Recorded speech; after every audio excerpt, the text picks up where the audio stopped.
Baik, selamat siang. Kembali lagi bersama saya Dr. Beni Wulur SH Makes.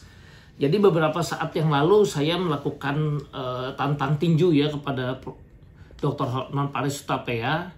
Sebetulnya ini berkaitan dengan adanya dugaan kecurangan. Jadi kalau misalnya Dr. Hotman Paris Hutapea itu masuk sebagai kuasa, masih dalam lingkup atau prosedur hukum yang betul, saya juga tidak mungkin melakukan minta debat hukum atau tantang tinju.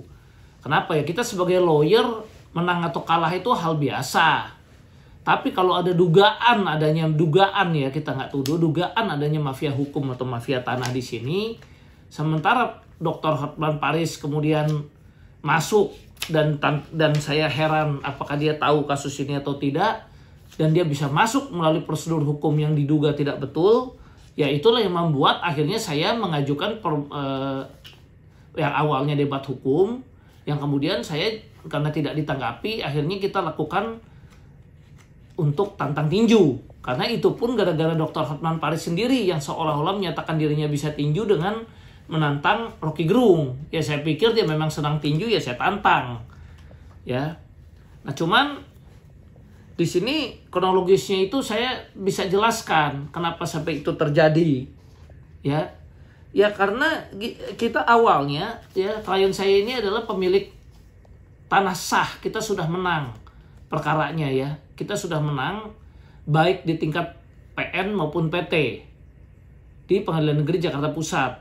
Di Bandung pun kita digugat, klien saya ini sudah menang juga di PN dan PT, sudah inkrah juga berkekuatan hukum tetap. Di polisi dilaporin di Polda Metro, ya sudah menang juga, sudah di SP3, ya kemudian bisa diulang lagi di Mabes, ya diduga mau dikriminalisasi, akhirnya tersangkanya kita pra peradilan kan sudah menang lagi, saya tersangka dinyatakan tidak sah. Artinya klien saya ini udah menang semua. Abis itu kita sudah tanya. Nah ini yang saya mau menjelaskan ya, kenapa bisa sampai saya tantang tinju. Nah jadi kita lihat di sini bisa di-shoot tanggal 18 September tahun 2023. Ya. Ini kan ada panitia yang namanya Dwi Setio Kuncoro menyatakan tuh tanggal-tanggalnya sudah ada semua, udah terima secara patut dan sah. Paniteranya di-shoot tuh namanya. Berarti sudah diterima dengan sah dong, bahwa dan tidak dilakukan upaya hukum apapun. Atas dasar kita tahu seperti ini, karena kita sudah diberitahukan juga putusannya, tentu kita kan mengajukan permohonan untuk apakah ini udah berkekuatan hukum tetap atau enggak. Ya dengan dasar surat ini sendiri, ya. Kemudian dari panitera muda hukum, ya panitera muda hukum bisa di-shoot juga di sini, mengeluarkan surat keterangan berkekuatan hukum tetap. Ya tertanggal 13 November tahun 2023. Ya. Dengan dasar surat 13 November 2023 yang menyatakan perkara kita sudah inkrah. Ya. Saya memohon masukkan permohonan eksekusi nih, bisa di-shoot. Permohonan eksekusi atas putusan Pengadilan Negeri Jakarta Pusat nomor 754 ya garing Perdata G 2021 PN Jakarta Pusat. Jo nomor 882 garing Perdata garing 2023 PT DKI ya tertanggal 17 November 2023. Kita tungguin dong suratnya, biasanya nanti pengadilan akan mengeluarkan unmanning kan begitu, kan sudah inkrah ya. Nah itu, nah kita kaget masa di bulan Januari ya, dan tidak ada tanggalnya lagi, bulan Januari aja 2024 kita dikirim surat pencabutan surat keterangan berkekuatan hukum tetap nih. Ya. Yang mengeluarkan Dwi Setio Kuncoro yang mana Dwi Setio ini waktu itu juga yang menyatakan bahwa isi putusan sudah diberikan dengan patut kepada para pihak yang nggak pernah dibatalkan. Yang menyatakan ini diberitakannya dengan patut. Kok bisa orang sudah kehilangan upaya hukum? Karena perlu saya jelaskan, upaya hukum itu kan harusnya dari pemberitahuan isi putusan kepada para pihak sesuai dengan yang ada di sini, dia tuh dikasih waktu kan 14 hari. Nah kalau sudah diberikan waktu lebih dari 14 hari tidak ada upaya hukum apapun, dengan yang lucu tergugatnya ini kan juga cukup banyak ya, dari tergugat 2, 3, 4, 5 ya. Ya, terus ini semua masih dan seterusnya. Nah, ini bagaimana gitu? Kan tidak menyatakan upaya hukum kasasi. Betul nggak? Artinya apa? Harusnya kan inkrah memang. Saya tanya kepada panitera, Pak Panitera, ya kita tanya kepada jurusita segala macam. Saya coba cari informasi, keterangan. Kenapa ini kok bisa inkrah dicabut? Katanya begini, ada kuasa hukum lama diberitahu lewat e-court. Nah ternyata tapi kuasa hukum lama ini belum nggak dicabut loh ya. Dia kuasa hukum yang masih berhak untuk nanganin perkara dibanding, karena kita nggak pernah dapat pemberitahuan untuk perkara si kuasa hukum yang lama ini dicabut ya. Nah katanya ada kuasa hukum baru nih yang bikin banding segala macam. Kok katanya kuasa hukum yang baru ini belum diberitahu katanya. Jadi kuasa hukum baru harus diulang lagi pemberitahuan katanya. Pemberitahuan diulang lagi, makanya nggak jadi inkrah katanya. Jadi dicabutlah inkrahnya, kuasa hukum baru diberitahukan. Kemudian tiba-tiba sekarang muncul ada pernyataan kasasi dari Dr. Hotman Paris Hutapea, bisa diterima. Yang jadi pertanyaan saya, kalau ada kuasa hukum lama tidak dicabut kuasa hukumnya, itu kan namanya penambahan kuasa. Karena kita juga nggak pernah dikasih pencabutan kuasanya. Jangan ada dugaan kenakalan misalnya diduga tiba-tiba ada backdate pencabutan kuasa dan sebagainya. Saya udah cek ke pengadilan. Yang diberitahu itu belum pernah dicabut kuasanya. Dan memang berhak juga menangani sampai banding. Lah masa orang yang masih berhak ada penambahan kuasa jadi katanya kuasa baru mesti dikasih tahu juga. Kalau begitu caranya tidak akan ada perkara yang inkrah dong. Tinggal tambah kuasa bisa langsung nggak jadi inkrah. Nah ini yang boleh dibilang saya kecewa. Ya, nah atas dasar itulah akhirnya saya berpikir ini no viral no justice. Ya. Tidak fair, ya. Jadi kalau prosedur hukumnya masih jangka waktu 14 hari menyatakan kasasi, itu nggak apa-apa. Tapi kalau ada dugaan permainan hukum yang nggak betul, tentu kami protes. Makanya kami juga bukannya langsung lakukan seperti itu. Kami itu juga melakukan prosedur, ya. Kita melakukan juga pengaduan kepada Ketua Pengadilan Negeri Jakarta Pusat. Kita adukan ya pengaduan terhadap pencabutan surat keterangan berkekuatan hukum tetap inkrah ini pun sampai kita adu ke Deputi 2 Kepala Staf Kepresidenan pun kita lakukan ya. Kemudian kita juga udah lakukan pengaduan baik ke PT, ke Bawas, Ketua MA, minta perlindungan hukum juga Presiden, Menko Polhukam ya. Jadi beberapa instansi itu sudah kita suratin juga. Tapi sampai hari ini nggak ada tindak lanjutnya. Karena klien kami merasa ada dugaan kan klien kami dijalimi dong. Masa putusan yang harusnya berkekuatan hukum tetap, terus sudah ada permohonan eksekusi dengan seenaknya ya. Permohonan eksekusi diterima resmi, dasarnya kan kekuatan hukum tetap. Kok bisa gigi mundur lagi? Kemudian Dr. Hotman Paris tiba-tiba katanya jadi kuasa baru menyatakan kasasi dan mengajukan memori kasasi. Padahal kita udah pegang perkara ini udah cukup lama. Klien saya diduga sudah dikriminalisasi, ya, dan kita klien saya ini pembeli bertikat baik yang harusnya dilindungi undang-undang. Bayangin coba uangnya dia sudah keluar, ya, sudah ada pelepasan hak, dia udah sah beli dari pihak yang menang berdasarkan kekuatan hukum tetap, ya, kemudian bisa-bisanya kemudian uangnya keluar, tanahnya dikuasai oleh pihak lawan. Klien saya tuh nggak ada tanah bisa diduga dikriminalisasi, dia yang dilaporin polisi gitu. Kan lucu gitu, tanahnya dipegang bukan oleh klien saya uangnya hilang. Kita lakukan upaya hukum untuk gugat. Kan yang berarti yang dirugikan klien saya, bisa juga di polisi diproses, untung kita menang ya pra-peradilannya. Ya, di Polda kita juga udah SP3 gitu.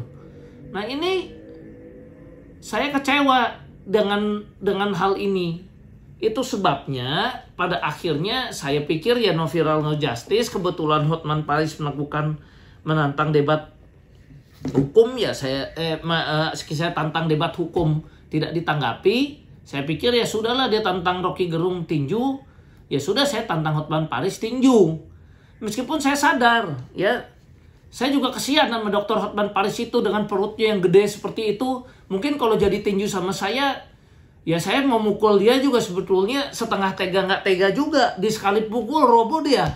Ya bayangin aja Hotman Paris perutnya gede begitu. Saya bawa lari keliling lapangan, pingsan dia, jangan-jangan baru berapa ronde itu dia lari aja mungkin nggak sanggup gitu ya.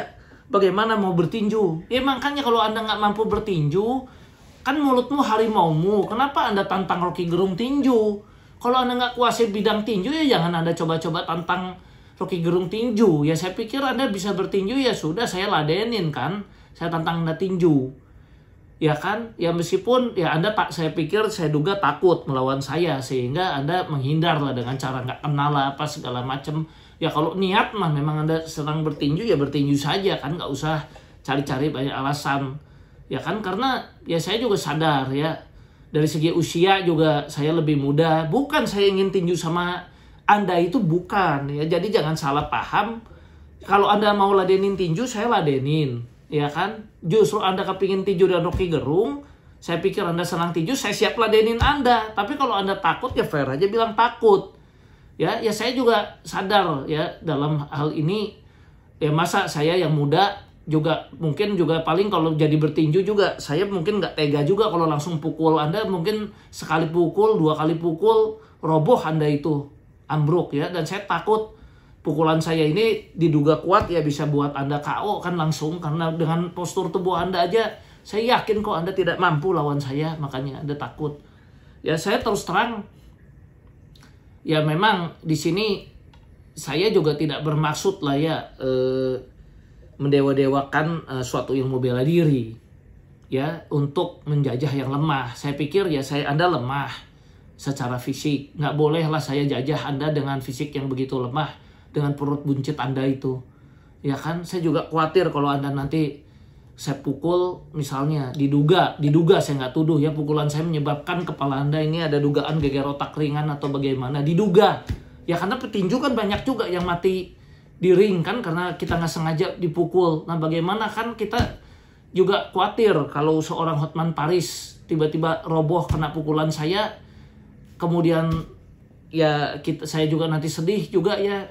Maksudnya kita cuma memberi pelajaran, tapi akhirnya jadi terjadi hal yang tidak dienakan, kita juga khawatir ya. Artinya bukan saya duga karena ya jujur saya memang dari kecil memang senang bela diri ya. Jadi bela diri diajarkan oleh guru saya itu bukan untuk menjajah yang lemah, tapi saya diajar sportivitas, fair ya. Makanya saya bisa push up dengan 1 tangan 3 jari, saya sanggup push up dengan jempol dan kelingking, saya bisa dengan 2 jari. Ya tentu itu adalah latihan bertahun-tahun di mana kita bisa menyalurkan pernafasan kita, chi kita pada satu titik.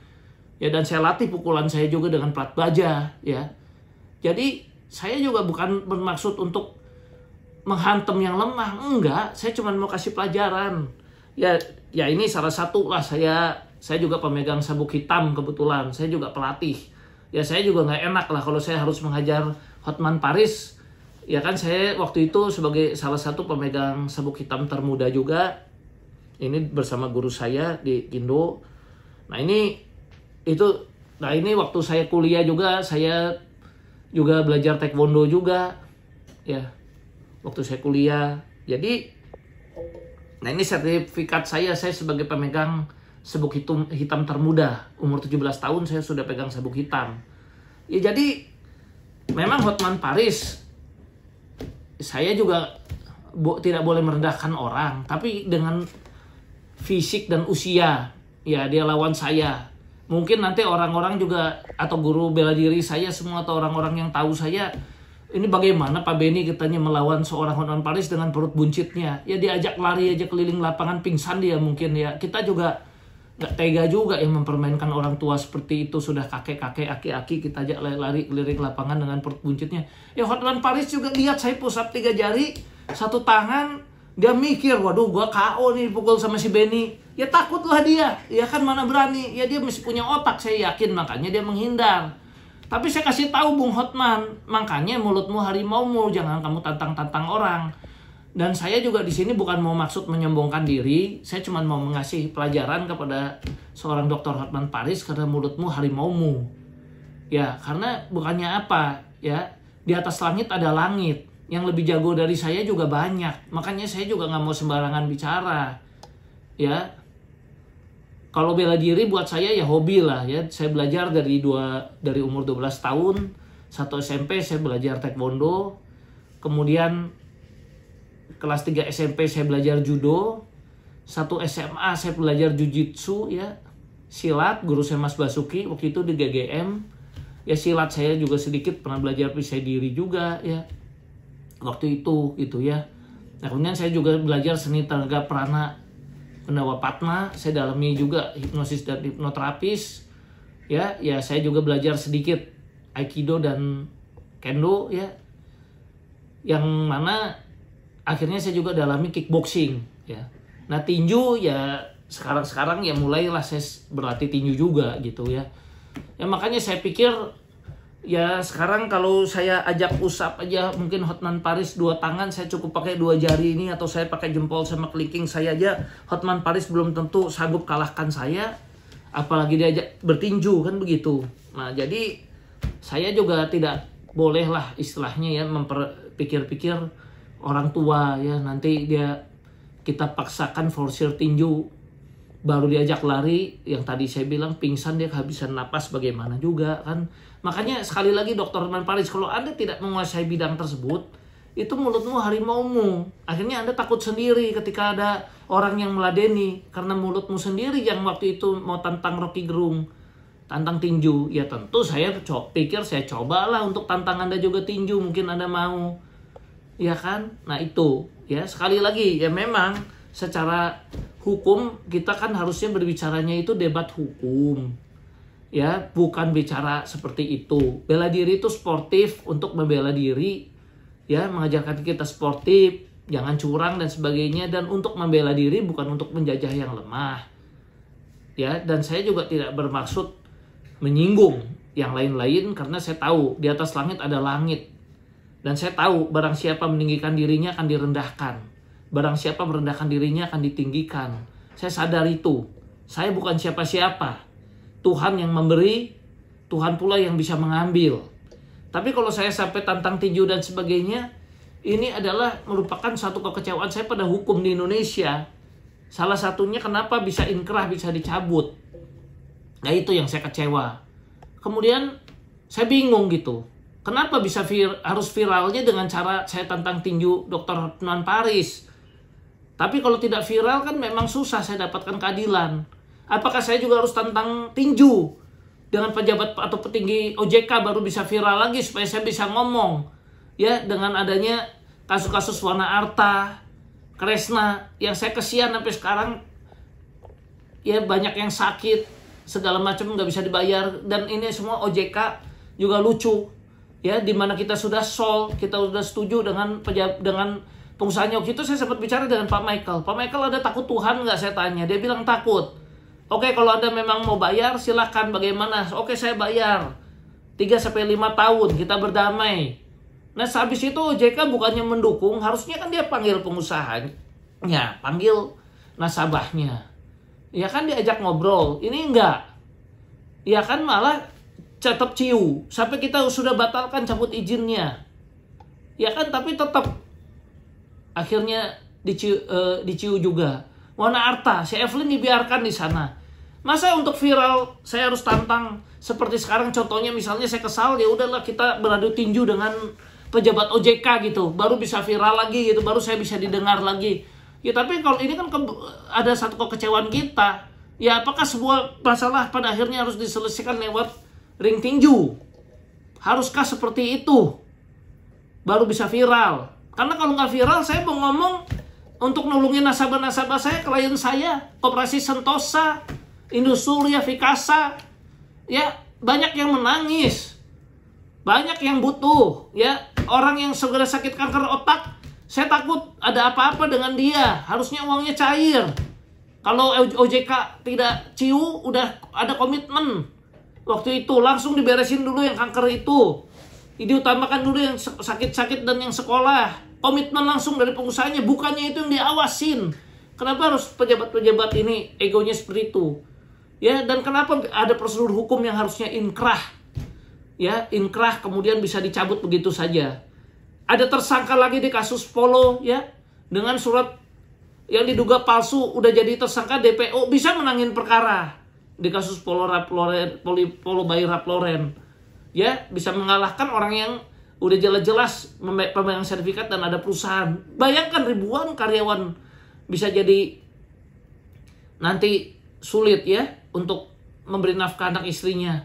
Jadi ini tantangan tinju kepada Dr. Hotman Paris itu bukan kita semata-mata dari lawyer jadi kepingin, jadi kok nggak fair, jadi pingin tinju atau mau nebeng nama tenar Hotman Paris, bukan. Kita cuma minta keadilan karena no viral no justice, ya. Karena itu aja, ya, yang saya mau sampaikan. Jadi ya sekali lagi saya sadar kalau ada ucapan saya yang nggak berkenan atau ada kesannya nggak enak untuk semuanya. Saya minta maaf sebesar-besarnya kepada masyarakat luas dan pada siapapun juga kalau ada saya ada salah. Kritik dan saran membangun untuk saya. Ya, tapi di sini dan saya sangat sadar di atas langit ada langit. Saya tidak mendewa-dewakan baik dari sisi ilmu bela diri maupun ilmu hukum, enggak. Saya cuma membela kebenaran. Ya, dan saya siap belajar dari siapapun juga bila saya ada kekurangan. Hanya ini saya sampaikan hanyalah satu bentuk wujud frustasi dari masyarakat dan seorang lawyer yang sedih, yang kecewa dengan ketidakadilan yang dialami oleh klien-kliennya, sehingga pada akhirnya keluarlah suatu tantangan tinju seperti itu. Ya saya monggo, saya persilakan kepada Dr. Hotman Paris. Anda masih ingin menghadapi saya, kita bertinju, saya siap untuk bertinju dengan Anda. Tapi kalau Anda nggak siap, ya silakan sampaikan dengan baik-baik. Ya, karena saya sadar mulutmu adalah harimaumu. Dan bukan maksud saya juga untuk menyalahgunakan ilmu bela diri yang saya miliki. Bukan. Tapi lebih kepada karena no viral no justice. Sekian dan terima kasih.